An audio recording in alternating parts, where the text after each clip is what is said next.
Patents, as commonly known and heard, are a sort of systemic protection for any invention, or in today's time, especially for the field of pharmaceuticals.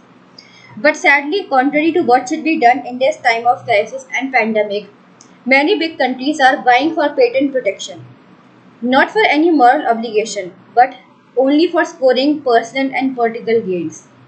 International relations is a zero-sum game, where one country's loss is another's gain.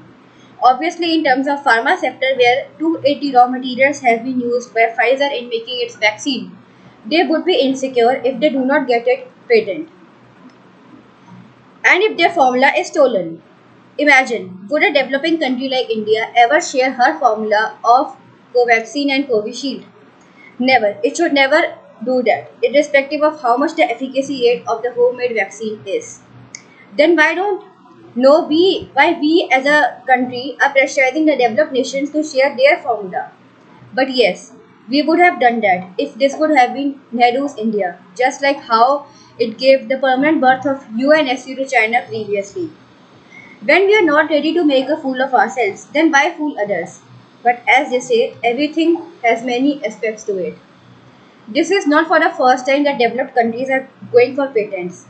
Earlier, they patented haldi, neem, and India's own traditional methods of treatment and cure.